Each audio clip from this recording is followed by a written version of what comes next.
Hello, everyone. My name is Daniel Bates, and I'm here with Miss Joyce Spears.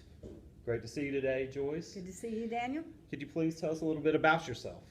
Um, I am an early childhood instructor at Cape Fear Community College. I have been here 14 years, and prior to that, I taught in public school for about 10 years Wow, in several different places. awesome, awesome. So, Joyce, could you tell us what are some of the skills that are most important to your success? Organization is one of the big ones.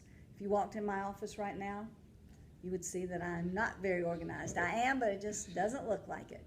But I think you have to be organized in order to be able to present yourself and to have yourself together to answer questions and to get things done. And what barriers and challenges exist that could possibly affect the success that you have? Time management is tough for all of us, everybody. Always, we don't have enough hours in the day. One student said to me just today, "Ms. Spears, I didn't quite get all this done because I had asked for 30 hours in a day and there's only 24. And, so it happens to all of us. Time management impacts our organization skills. It also affects our communication skills, which is another very critical thing in this field and in all fields. But organization and time management can keep you on the right track, or you fall off the road and then everything falls apart. Definitely a learned skill, if you will, sometimes. Yes. Great. Can you describe to us some of your leadership roles and experiences, even more so from your past, and maybe even your present as well? Okay. Before I came to the community college, I worked in public school. I was on several committees within the public school and leading some of those committees.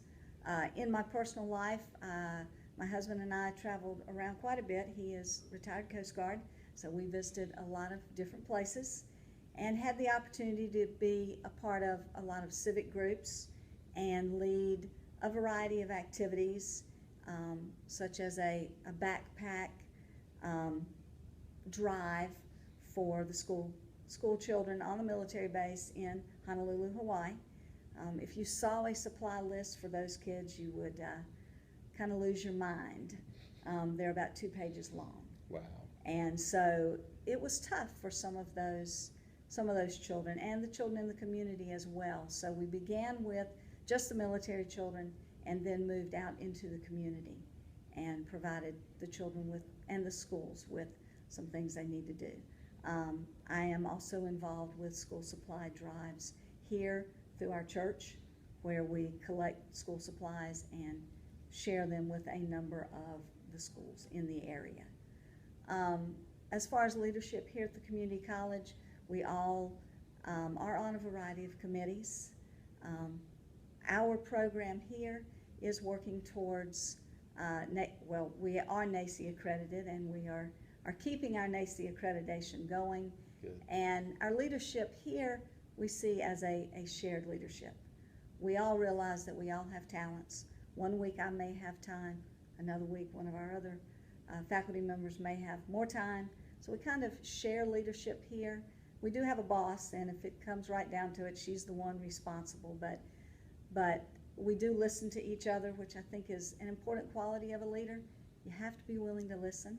Don't always have to agree, but you have to be willing to listen and at least acknowledge the fact that there is more than one way to solve a problem, and you also have to be open to change.